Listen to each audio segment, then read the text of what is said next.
മക്കയിൽ രഹസ്യ പ്രബോധനം നടന്നുകൊണ്ടിരിക്കുന്ന സന്ദർഭത്തിൽ ഗിഫാർ ഗോത്രക്കാരനായിരുന്ന അബൂദർ എന്ന യുവാവ് പ്രവാചകനെ കാണാൻ വേണ്ടിയിട്ട് മക്കയിലേക്ക് വരുന്നുണ്ട്. അങ്ങനെ ഇദ്ദേഹം മക്കയിൽ വന്ന് പ്രവാചകനെ കാണാൻ വേണ്ടി പ്രവാചകന്റെ അടുത്ത് ചെന്ന് പ്രവാചകനോട് അസ്സലാമു അലൈക യാ റസൂലുള്ളാഹ് എന്ന് പറയുന്നുണ്ട്. ഇബ്നു അബ്ബാസ് റളിയല്ലാഹു അൻഹുവിന്റെ നിവേദന പ്രകാരം ചരിത്രത്തില് ആദ്യമായി സലാം പറയുന്നത് ഈ സന്ദർഭത്തിൽ ആണെന്നാണ് ചരിത്രത്തിൽ പറയുന്നത്. അങ്ങനെ സലാം പറഞ്ഞ് പ്രവാചകൻ അത് സലാം അടക്കുകയും പ്രവാചകനോട് ഇസ്ലാമിനെ കുറിച്ച് പരിചയപ്പെടുത്തി തരാൻ പറയുകയും പ്രവാചകൻ ഇസ്ലാമിനെ പരിചയപ്പെടുത്തുകയും ചെയ്യാം. അങ്ങനെ അദ്ദേഹം അവിടുന്ന് തന്നെ ഇസ്ലാം സ്വീകരിക്കുകയും പ്രവാചകൻ അദ്ദേഹത്തോട് ഈ ഇസ്ലാം സ്വീകരണം സീക്രട്ടാക്കി വെക്കണമെന്നും എന്നിട്ട് തൻ്റെ ജനതയിലേക്ക് പോയി അവർക്ക് ഇസ്ലാമിനെ കുറിച്ച് പരിചയപ്പെടുത്തി കൊടുക്കണം എന്ന് പറയാണ്.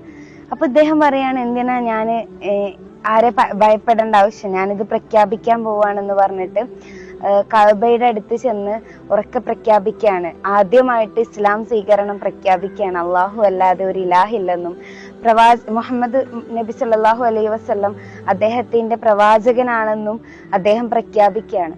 അപ്പോൾ അവിടെയുള്ള ആളുകളെല്ലാരും കൂടിയിട്ട് അദ്ദേഹത്തെ മർദ്ദിച്ച് അവിടുന്ന് രക്ഷപ്പെട്ട് വീണ്ടും പ്രവാചകന്റെ അടുത്തെത്തുമ്പോൾ പ്രവാചകൻ പറഞ്ഞു, ഇത് നീ സീക്രട്ടായിട്ട് തന്നെ കീപ്പ് ചെയ്യണം. നിന്റെ നാട്ടിലേക്ക് ചെന്ന് നിന്റെ ജനതയ്ക്ക് ഇസ്ലാമിനെ പരിചയപ്പെടുത്തി കൊടുക്കണം. എന്നിട്ട് മുഹമ്മദിന്റെ സൈന്യം വിജയിച്ചു എന്നറിയുമ്പോൾ നീ ഇങ്ങോട്ടേക്ക് തിരിച്ചു വരണം എന്ന് പറഞ്ഞ് അവിടുന്ന് പറഞ്ഞയക്കാണ്. അങ്ങനെ ഒരുപാട് നാളുകൾക്ക് ശേഷം ഹിജ്റ ചെയ്ത് പ്രവാചകനും സഹാബാക്കളും മദീനയിൽ ജീവിച്ചുകൊണ്ടിരിക്കുന്ന സന്ദർഭത്തിൽ മദീനയുടെ അതിർത്തികൾ കടന്നിട്ട് ഒരു വലിയ സംഘം വരികയാണ്. ഈ സംഘം വരുന്നത് കണ്ടാൽ മദീനയെ ആക്രമിക്കാൻ വരുന്ന ശത്രുക്കളെ പോലെ തോന്നും. അത്രയും വലിയ ഒരു സംഘമായിരുന്നു.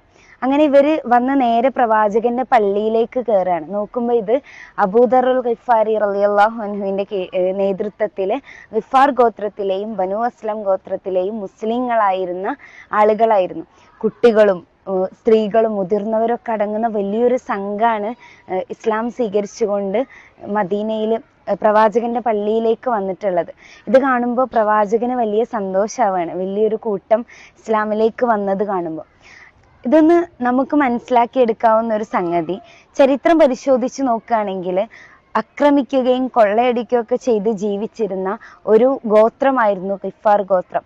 ആ ഗോത്രം ഒന്നടങ്കം ഇസ്ലാമിലേക്ക് വന്ന ഒരു ചരിത്രമാണിത്. അതായത് അള്ളാഹുവിന്റെ ഹിദായത്ത് അള്ളാഹു ആർക്കാണ് നൽകാൻ ഉദ്ദേശിച്ചിട്ടുള്ളത് എന്ന് നമുക്കറിയില്ല. ഈ മനോഹരമായ ഇസ്ലാം എന്ന സന്ദേശത്തെ മറ്റുള്ളവരിലേക്ക് എത്തിക്കലാണ് നമ്മളുടെ ഉത്തരവാദിത്തം.